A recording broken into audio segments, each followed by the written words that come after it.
Welcome madam. नमस्ते जी। Madam आप ठीक तो हैं? हाँ, क्यों? क्या हुआ है मुझे? जी मुझे ऐसी खबर मिली थी कि किसी चोर ने आपका बैग। और ये खबर मिलते ही बलवंत जी के हाथ पांव ऐसे बर्फ की तरह ठंडे हो गए कि आप तो मेरा नेचर जानती हैं। ये अरुण है, इसी ने उस चोर से मेरा बैग छीना था। Oh I see. Thank you very much. All right. अब अरुण यही काम करेगा। एंथनी। Yes madam. एंथनी, इनका सामान ऊपर गेस्ट रूम में ले जाओ। Okay madam. वो सामने रहा आपका कमरा। वो नहीं, आपका कमरा इधर है। आइए। वो कमरा तो बरसों से बंद है। आइए सर। वो कमरा बरसों से क्यों बंद है? वो मैडम का इकलौते बेटे रवि साहब का कमरा था। अच्छा। आपको अपना कमरा पसंद आया sir? Very nice.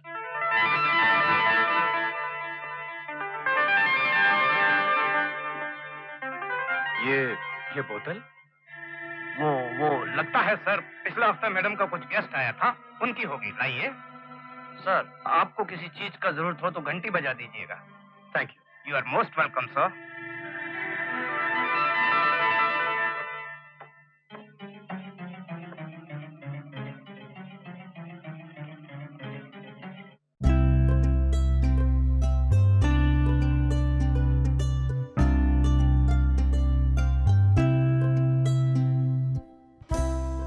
Coffee plantation देख रहे हो ना, ये सब हमारे हैं, इधर भी उधर भी। ये सारी जमीन आपकी है? कहाँ तक है? जहाँ तक नजर जाती है वहाँ तक, और उसके बाद भी।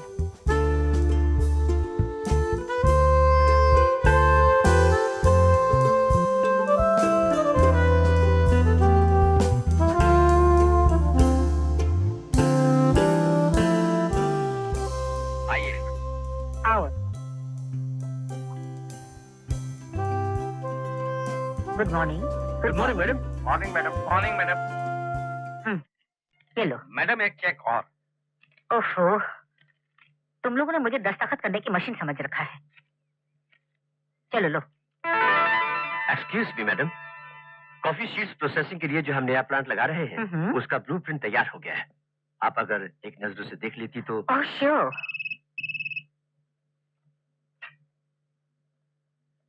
प्रिंसिपल साहब, ठीक है, मैं आती हूँ। आपने मुझे पिछली बार कहा था कि बच्चों के लिए म्यूजिक क्लास खोलना चाहते हैं, क्या हुआ उसका? उसके लिए सबसे पहले एक म्यूजिक टीचर की जरूरत होगी। तो क्या ऐड दे दीजिए, म्यूजिक टीचर भी मिल जाएगी। हाँ, मेरे ख्याल से साइंस लैब के सामान के साथ साथ म्यूजिकल इंस्ट्रूमेंट्स भी मंगवा लेनी चाहिए। मैडम, आपकी दरियादिली का फायदा उठाने में अब तो मुझे शर्म आने लगी है। ये स्कूल और फिर कितने अनाथ आश्रम, कितने विधवा आश्रम, मैं क्या कहूँ आपसे? कुछ मत कहिए प्रिंसिपल साहब, सच तो ये है, मेरी वजह से, सिर्फ मेरी वजह से दुनिया में कहीं एक विधवा न जाने किस हाल में होगी। मैं कैसे भूल सकती हूँ उसकी औलाद को? अनाथ की जिंदगी मैंने दी है। आप अपने आप को बहुत सख्ती से देखती हैं मैडम।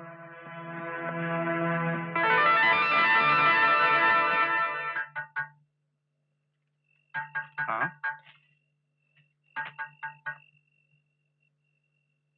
सर, आप बेल बजा दिया होता। मैं अंदर आ सकता हूँ? प्लीज आइए सर। कमरा काफी अच्छा है एंथनी। मैडम अपने नौकरों का बहुत ख्याल रखती हैं। मैं कुछ कर सकता हूँ आपके लिए? एंथनी, 2 ग्लास ले आओ, मुझे अकेले पीने की आदत नहीं है। जी? अरे तकल्लुफ मत करो, जाओ 2 ग्लास ले आओ। Okay sir. गुड। तुम यहाँ कब से काम कर रहे हो? जिंदगी यहीं गुजार दी सर। एंथनी, मुझे ऐसा क्यों लगता है कि मैडम के पास सब कुछ है, मगर फिर भी जैसे वो बहुत अकेली है।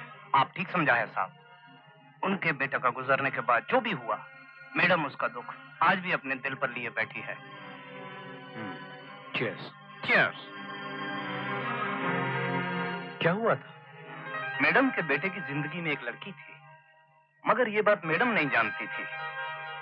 रवि के दोस्त संजय गुप्ता ने जब ये बात उन्हें बताई तब बहुत देर हो चुकी थी। इसलिए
हेलो सीमा, अरुण, याद है तुम लोगों ने कहा था कि ऐसा कोई खेल हो जो हम तीनों खेल सके, तो ऐसा ही एक खेल है, बहुत ऊंचा और जबरदस्त।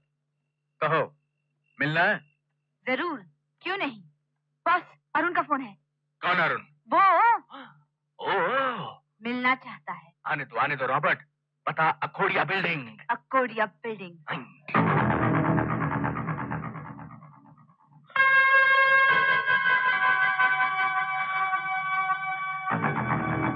सीमा, सीमा, अंकल श्री।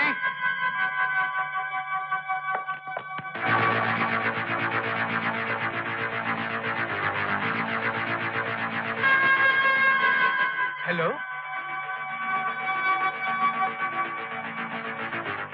ये क्या कर रहे हैं आप? ये कोई बात हुई? आप लोग तो समझदार हैं। इसीलिए तो हम समझ गए कि तुम फिर हमें कोई धोखा देने आए हो। धोखा? मैं आप लोगों को धोखा देने आया हूँ? अरे मैं तो आप लोगों को बहुत बड़ा ऑफर देने आया हूँ। ऑफर बाद में देना, पहले हमारे 5 लाख रुपए दो। सूद समेत 5 रुपया पर आना। छी, जिंदगी भर चवन्नी पर ही पाव रखोगे। अरे बड़ी बात सोचो, बड़ी। कितनी बड़ी? मैं तुमसे हजारों लाखों की नहीं, करोड़ों की बात करने आया हूँ, करोड़ों की। चांदीपुर एस्टेट का नाम सुना है? हाँ, सुना है। कहाँ सुना है? अभी तुम्ही से सुना है। अरे हंसो मत, बहुत बड़ी एस्टेट है। उसकी मालकिन सुलक्षणा देवी को अपने बेटे की औलाद की तलाश है। वो ये भी नहीं जानती कि वो लड़का है या लड़की। मैं ये साबित कर दूंगा कि तुम उसकी पोती हो।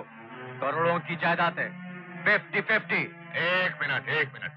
जब उन्हें ये भी नहीं पता कि जिसकी उन्हें तलाश है वो पोता है या पोती, तो तुम खुद ही बन सकता था, मगर मैं उनको अपने बाप मास्टर दीनानाथ की कहानी सुना चुका हूँ। ये प्रॉब्लम हो गया ना? ठीक है, समझ गए। अब ये बताओ स्कीम क्या है? अरे भाई, ये गोफर्स गन हटाओ तो मैं कुछ बात शुरू करूं। ये तो खिलौने हैं। खिलौने? हाँ। I like it. ये फोटो सुलक्षणा देवी के बेटे रवि की है, और ये स्केचेस जो रवि बनाता था, और ये कहानियों की किताब जो उसे स्कूल में इनाम में मिली थी। तो ये कि इन्हीं की मदद से मैं तुम्हें सुलक्षणा देवी की पोती बना दूंगा। कैसे? बताता हूँ। पहले ये बताओ कि ये पार्टनरशिप पक्की? 50-50। 50-50।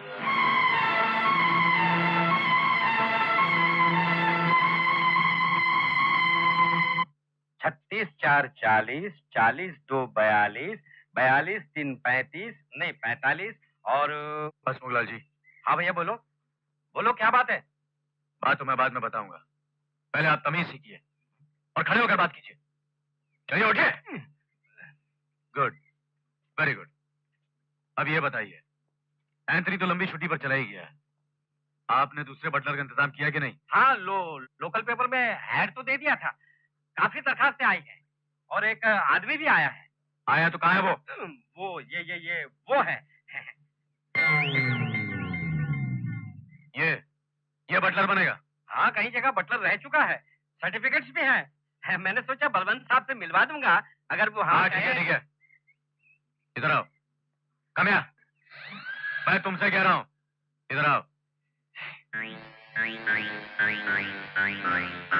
Good morning sir. पहले कहाँ काम किया?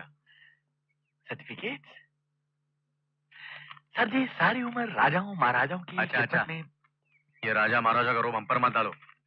हसमुखलाल जी। ये आदमी तो मुझे ठीक नहीं लग रहा है, किसी और को रख लीजिए। मैं कह रहा था बलवंत साहब से एक बार मिलवा देते। अरे भाई, वो देख कर क्या करेंगे?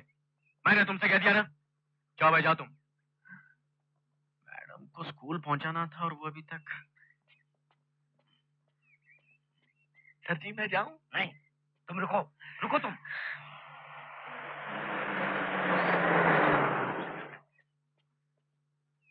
हसमुख जी, मैडम नीचे नहीं है अभी तक? हुजूर, वो तो नीचे नहीं आई, मगर अरुण बहुत ऊंचा जा रहा है। क्या मतलब? मतलब ये कि ये बेचारा बटलर की नौकरी के लिए आया था। मैंने रोक लिया इसे कि आप फैसला करेंगे। तो वो कह रहा था कि बलवंत साहब देखकर क्या करेंगे। मैंने कह दिया ना, ये आदमी नहीं चलेगा। अरे आप तेवर देखते उसके। अच्छा, तो ज्यादा ही पर निकल रहे हैं उसके। क्या नाम है तुम्हारा? आप? अरे अरे यही तो यहाँ के असली मालिक हैं। तुम्हें नौकरी पर रखना कि नहीं रखना ये सब इनकी मर्जी पर है। मगर उन साहब ने तो बोल दिया था कि जाओ। अरे वो कौन है? उसकी वैल्यू क्या है? तुम आज से यही काम करोगे? सर मेरे सर्टिफिकेट। कोई जरूरत नहीं, हमने एक बार कह दिया कि तुम आज से यहाँ बटलर हो तो बटलर हो। उस 2 टके की छोकरे की बात भूल जाओ। जाओ। जी सर, बहुत बहुत मेहरबानी। उन साहब ने तो इनकार कर दिया था, मगर आपने मुझे नौकरी देकर वो एहसान किया है कि मुझे मेरी जवानी के जमाने का वो मशहूर गीत याद आ गया है। शायद सुना हो आपने। तुम ही हो माता पिता, तुम ही हो बंधु सखा, तुम ही हो। सर इस वक्त ये फीलिंग्स है मेरी आपके बारे में। अरे भाई वाह, तुम तो गाते भी बहुत अच्छा हो। जी। आज हमारे स्कूल में म्यूजिक टीचर का सिलेक्शन है, पहले बताते तो हम तुम ही को रख लेते हैं। तो आपने वहाँ कितने दिनों बच्चों को म्यूजिक सिखाई है? जी 7 बरस। गुड, ठीक है। मिसेस चैटर्जी, आप अपना पता बाहर लिखवा दीजिए, हम आपको खबर कर देंगे। जी, थैंक यू। नमस्ते। क्यों प्रिंसिपल साहब? मैडम, अभी तक तो यही ठीक लग रही है, देखते हैं अगर कोई इससे बेहतर। मे आई कम इन सर? कम इन। मैडम, ये आखिरी कैंडिडेट है आज के इंटरव्यू के लिए। नमस्ते जी, नमस्ते जी, नमस्ते जी, नमस्ते जी। बैठो। Thank you. तुम्हारी क्वालिफिकेशंस हमारे सामने हैं, लेकिन ये बताओ कि म्यूजिक को ही तुमने अपना सब्जेक्ट क्यों चुना? मैं संगीत को अपना सब्जेक्ट नहीं समझती, अपना शौक भी नहीं समझती, पूजा समझती हूँ। जीवन में तो संगीत यूं होना चाहिए जैसे तन में सांस होती है। लेकिन बच्चों को म्यूजिक कैसे सिखाना चाहिए, इसके बारे में क्या सोचती हैं आप? बच्चे तो वो फूल होते हैं जिन्हें अभी खिलना है, और फूल तेज हवा के थपेड़ों से नहीं, नरम नरम हल्के हल्के हवा के झोंकों से खिलते हैं। मैं समझती हूँ बच्चों को राग रागिनियां बाद में, पहले हल्के फुल्के सीधे साधे भोले भाले गीत सिखाने चाहिए। भोले भाले गीत? अच्छा, तो सुनाओ कोई भोला भाला गीत। जी, भोला भाला गीत? हाँ हाँ, सुनाओ। कोई बात नहीं। गुड। ठीक है, तुम अपना पता बाहर लिखवा दो। जी, मुश्किल यह है कि यहाँ मेरा कोई पता नहीं। आज ही आई हूँ, और जिनके यहाँ ठहरने आई थी पता चला वो यहाँ रहते ही नहीं है। कोई बात नहीं, तुम बाहर बैठो। अगर तुम्हें ये जॉब मिल गया तो रहने के लिए क्वार्टर भी मिल जाएगा। जी, thank you, thank you, thank you. हाँ, तो अब फैसला इस कमेटी को करना है। जहाँ तक मेरी राय है, ये लड़की, क्या नाम है इसका, सीमा, और इससे पहले जो आई थी मिसेस चैटर्जी, दोनों ही अच्छी लगी। मेरा ख्याल है वो मिसेस चैटर्जी ही बेटर है, मच बेटर है। प्लीज यार, ये फैसला करना इस कमेटी का काम है, और तुम इस कमेटी के मेंबर नहीं हो। आई एम सॉरी बलवंत साहब, मैं तो बस अपनी नहीं। राय। हाँ तो प्रिंसिपल साहब, मुझे तो ये लड़की बहुत बेहतर लगी। आपका भी यही ख्याल है ना? Yes, she is good. Madam, तो फिर ठीक है, इसी को रख लेते हैं। प्रिंसिपल साहब, अपॉइंटमेंट लेटर दे दीजिए। जी अच्छा। अरुण, मिसेस चैटर्जी भी बुरी नहीं थी, लेकिन ये लड़की बेटर है, मच बेटर। हाँ जी। और हाँ, सुबह एक आदमी बटलर की नौकरी के लिए आया था। जी हाँ, मैंने तो उसे जानता हूँ, लेकिन तुम तो मेरे नीचे जानते ही हो। मैंने उसे भी नौकरी पर रख लिया है, क्योंकि वो भी बेटर है, मच बेटर। हाँ, बाय बाय।